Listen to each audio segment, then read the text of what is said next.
Bismillahirrahmanirrahim. Assalamualaikum warahmatullahi wabarakatuh. Alhamdulillahirrabbilalamin.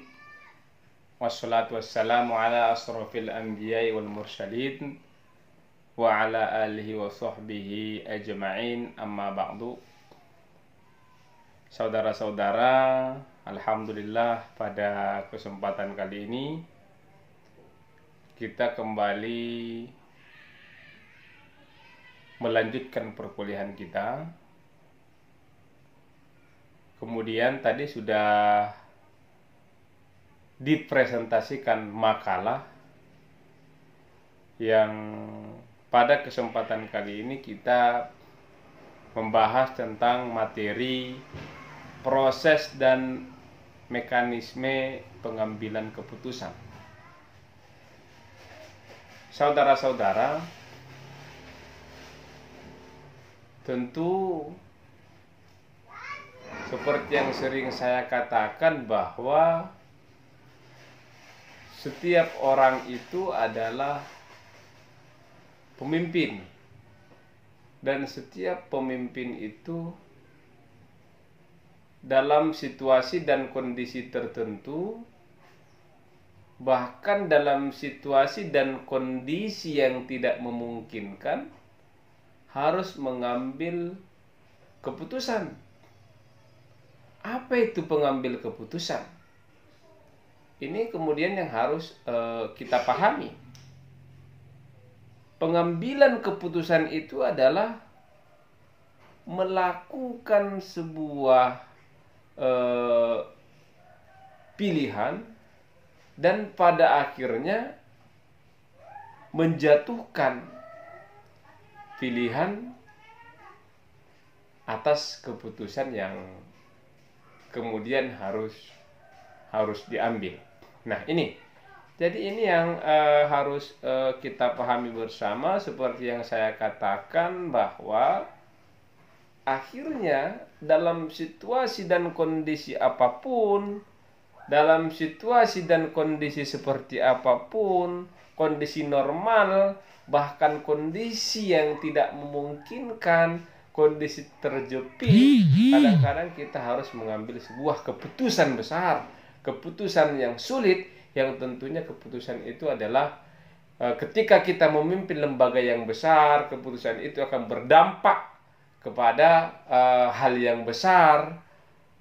Dalam konteks keputusan kita di kelas, bagaimana mengambil keputusan terbaik untuk kemudian bagaimana mengelola kelas dengan baik, dengan efektif dan efisien, tentu kita memerlukan sikap yang tegas dan yang jelas, sehingga proses pembelajaran itu nyaman dan dapat terlaksana dan baik. Kompetensi inti dari pendidikan itu ataupun materi itu dapat terlaksana atau tercapai dengan baik. Jadi itu ya, saudara-saudara, tentu dalam pengambilan keputusan itu adalah harus dengan berbagai macam pertimbangan. Maka di makalah kita ini kita berdiskusi tentang proses dan mekanisme dalam mengambil keputusan itu. Apa saja kemudian yang menjadi proses dalam pengambilan keputusan itu, tentu adalah melihat situasi dan kondisi. Apa kemudian dasar kita dalam mengambil keputusan itu? Adalah tentu dari pengamatan-pengamatan yang ada. Ya kan? Pengamatan kita, fakta yang kita lihat.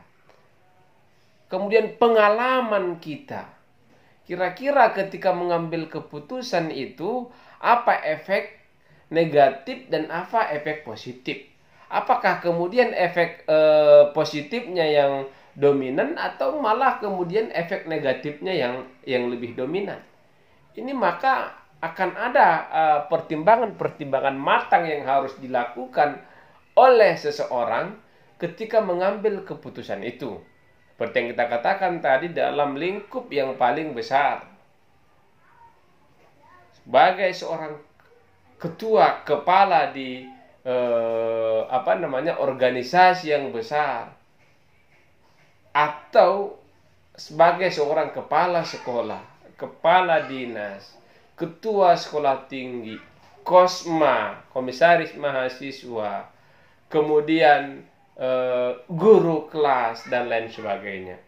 Inilah yang seperti kita katakan tadi, bahwa kemudian pengambilan keputusan itu adalah ada dasar-dasarnya, ya, ada pertimbangan-pertimbangan matang.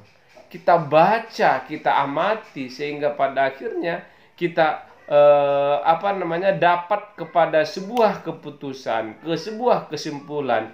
Inilah keputusan terbaik yang harus kita lakukan. Bahkan kadang keputusan itu adalah keputusan yang kontroversial. Bahkan keputusan itu adalah bahkan bisa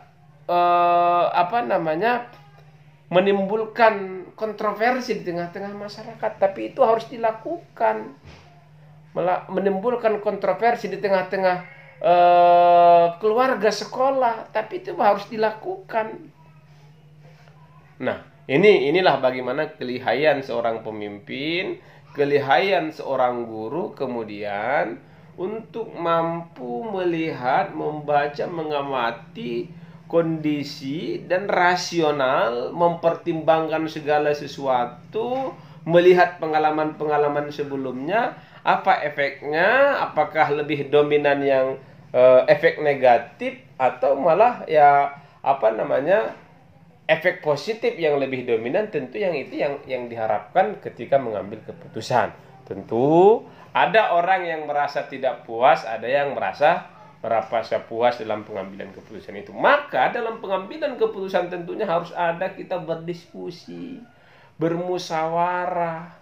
Rasional itu maksudnya melibatkan orang. Misalnya seorang kepala sekolah mengambil keputusan tentang kalau kita katakan ya pembelajaran di masa pandemi ini, apakah harus tatap muka, kemudian apakah harus tetap daring, apa efek yang ditimbulkan ketika proses pembelajaran tetap daring, apa efek yang ditimbulkan ketika kemudian proses pembelajaran itu dilakukan dengan tatap muka. Ini maka Gubernur Sumatera Utara hari ini mengatakan di daerah-daerah tertentu kemudian boleh ditetapkan tatap muka, tapi harus memiliki kriteria seperti apa. Tentunya dia zona hijau, misalnya daerah-daerah perkampungan yang yang efek yang ditimbulkan dalam penyebaran COVID-19 itu tidak perlu ditakutkan. Kemudian daerah-daerah yang dalam proses pembelajarannya apa yang harus dilakukan, tentu memperhatikan protokol kesehatan misalnya. Ini yang harus dilihat. Maka gubernur, kepala dinas di kabupaten kota melakukan pengamatan rasional, melihat kondisi lapangan, membaca situasi dan kondisi, memungkinkan nggak kira-kira diambil keputusan tentang pembelajaran tatap muka. Kan ini yang harus dilihat. Maka ada faktor-faktor yang dalam mengambil keputusan itu, ada faktor bagaimana kondisi kondisional, masalahnya apa, itu yang kemudian harus dipahami. Kemudian situasi dan kondisi, tujuannya untuk apa dan lain sebagainya.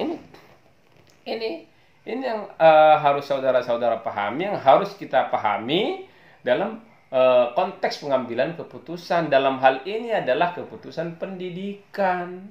Dalam hal yang lebih besar, misalnya seperti saya di kampus, dalam pelaksanaan wisuda di tengah pandemi COVID-19 itu, saya melihat, membaca, mengamati situasi dan kondisi. Apakah kemudian akan ada efek negatif yang ditimbulkan? Alhamdulillah tidak. Kenapa? Karena kita sudah melakukan pertimbangan yang matang, melakukan konsolidasi, melakukan komunikasi dengan orang-orang yang terkait tentang itu.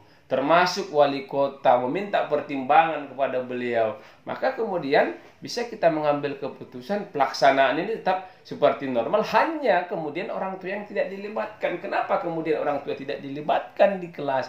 Itu menjaga protokol kesehatan itu. Nah, ini ya saudara-saudara yang kemudian harus saudara-saudara pahami, yang harus kita pahami dalam pengambilan keputusan, ya. Jadi itu ya. Ada proses pengambilan keputusan itu tentunya adalah dengan mengidentifikasi masalah, merumuskan, mengidentifikasi, melakukan observasi, ya, mengidentifikasi seperti yang saya katakan tadi, apa konsekuensinya kalau kita lakukan, apa efeknya kalau kita lakukan. Ini yang harus dilihat.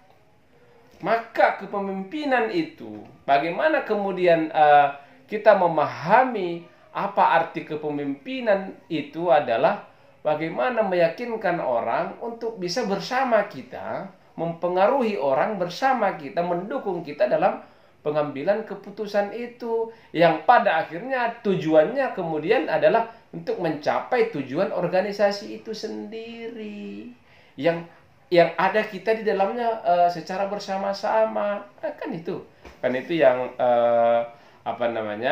yang kita pahami tentang pengambilan keputusan. Prosesnya bagaimana, mekanismenya bagaimana dalam konteks pengambilan keputusan dalam hal pendidikan, ya. Guru kelas juga tentu akan melihat apa yang harus dilakukannya, keputusan apa yang kemudian harus diambil oleh seorang guru ketika melihat siswanya tidak ada persoalan siswa, ada problem siswa yang harus diselesaikan, ada nilai siswa yang anjlok. Apa yang harus dilakukan oleh guru? Bagaimana sikap guru? Bagaimana guru mengambil keputusan dalam memberikan reward and punishment terhadap siswa tersebut? Bagaimana kemudian guru bersikap tentang pengelolaan kelas itu sehingga kemudian tujuan pembelajaran itu dapat tercapai dengan efektif dan efisien. Kan begitu kira-kira, ya. Kemudian juga bagaimana kepala sekolah, pimpinan di sekolah mengelola gurunya dengan baik, melihat situasi dan kondisi, memberikan keputusan dalam hal-hal yang tidak memungkinkan, misalnya berkaitan tentang kalau kita katakan intensif, bagaimana seorang guru yang layak mendapatkan reward and punishment dalam proses transfer pengetahuan yang dilakukan oleh guru itu masing-masing. Nah, jadi itu ya, saudara-saudara, bagaimana kemudian pada hari ini kita berbicara tentang proses dan mekanisme dalam mengambil keputusan itu terkait dengan pendidikan itu sendiri, ataupun yang tepatnya pada kesempatan kali ini kita adalah berbicara tentang kepemimpinan pendidikan. Saudara-saudara juga tidak tertutup kemungkinan menjadi kepala sekolah, wali kelas, wakil kepala sekolah, pengawas di sekolah, kepala dinas, kepala bidang, dan sebagainya. Atau yang mempunyai yayasan pendidikan, bagaimana saudara-saudara mengambil keputusan tentang penggajian dan lain sebagainya. Ini yang harus dilihat. Tentang guru yang tidak disiplin, tentang materi yang tidak tercapai di kelas, apa kemudian yang harus dilakukan, yang harus dibuat, terobosan apa yang harus dilakukan untuk kemudian meningkatkan kualitas pembelajaran di sekolah, apa yang harus dilakukan, apakah mengambil keputusan dengan menaikkan SPP misalnya, apa efek dalam pengambilan keputusan menaikkan SPP, apakah kemudian siswa kita akan berkurang di masa depan, apa kemudian akan menaikkan kualitas kampus, kualitas sekolah ketika kita menaikkan uang pendidikan, SPP. Orang menganggap kadang-kadang bahwa SPP yang rendah itu adalah menunjukkan kualitas sekolah yang tidak baik. Sementara sekolah yang dengan SPP yang mahal menunjukkan itu adalah sekolah yang berkualitas. Di sini kepala sekolah membaca, melihat situasi dan kondisi, mempelajari keputusan apa yang harus diambil. Yayasan juga mengambil keputusan seperti apa, sehingga kemudian seperti yang kita katakan tadi, dapat sebuah keputusan yang pada akhirnya keputusan itu berdampak positif terhadap sekolah, perguruan tinggi, atau lembaga yang kita pimpin, atau kelas yang kita kelola.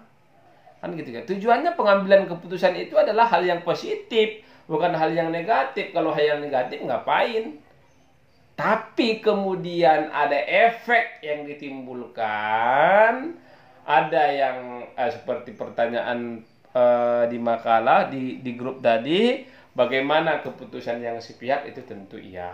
Nah, ada kadang-kadang memang dalam pengambilan keputusan itu kita tidak melibatkan orang, langsung kita yang melibatkan karena posisi terjepit, misalnya langsung perintah, langsung kita ambil keputusan, ya. Ada itu langsung secara tanpa berpikir panjang kita ambil keputusan, sikap tuh selesai. Karena pada saat itu memang situasi dan kondisi yang mengharuskan harus begitu. Kan itu kira-kira ya. Dan saya pikir itu saudara-saudara, saya yakin dan percaya saudara-saudara akan paham. Tentu dalam pengambilan keputusan itu proses dan mekanisme yang sudah ada di makalah juga. Kemudian yang saya jelaskan bisa menjadi dasar kita, bisa menjadi bisa kemudian menjadi, kalau kita katakan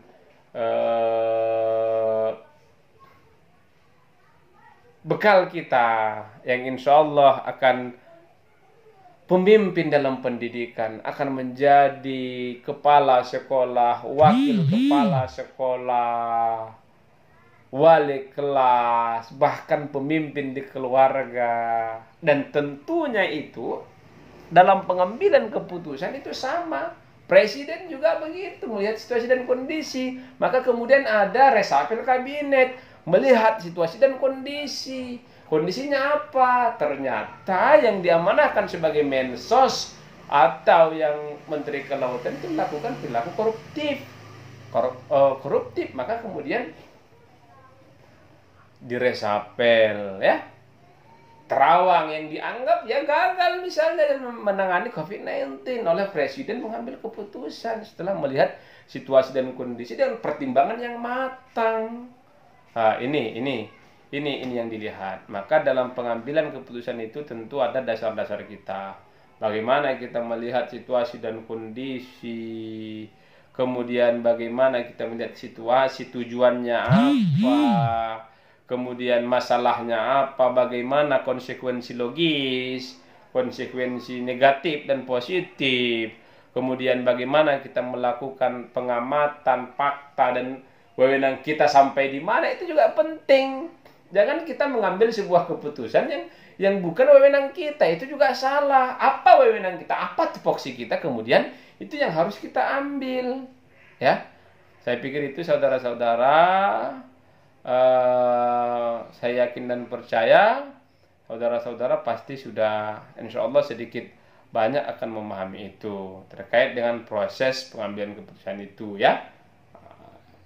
Saya rasa juga sudah paham. Tentu dalam proses pengambilan keputusan itu pada akhirnya juga ada evaluasi. Keputusan yang kita ambil itu sudah seperti apa, dari evaluasi yang kita lakukan maka kemudian kita akan melihat, mampu membaca apa nilai nilai-nilai positif ataupun nilai-nilai negatif yang terdapat dalam proses pengambilan keputusan itu sendiri. Saya pikir itu, saudara-saudara, mungkin ini yang dapat kita sampaikan ya. Mohon maaf atas segala kekurangan. Terima kasih atas segala perhatian. Wassalamualaikum warahmatullahi wabarakatuh.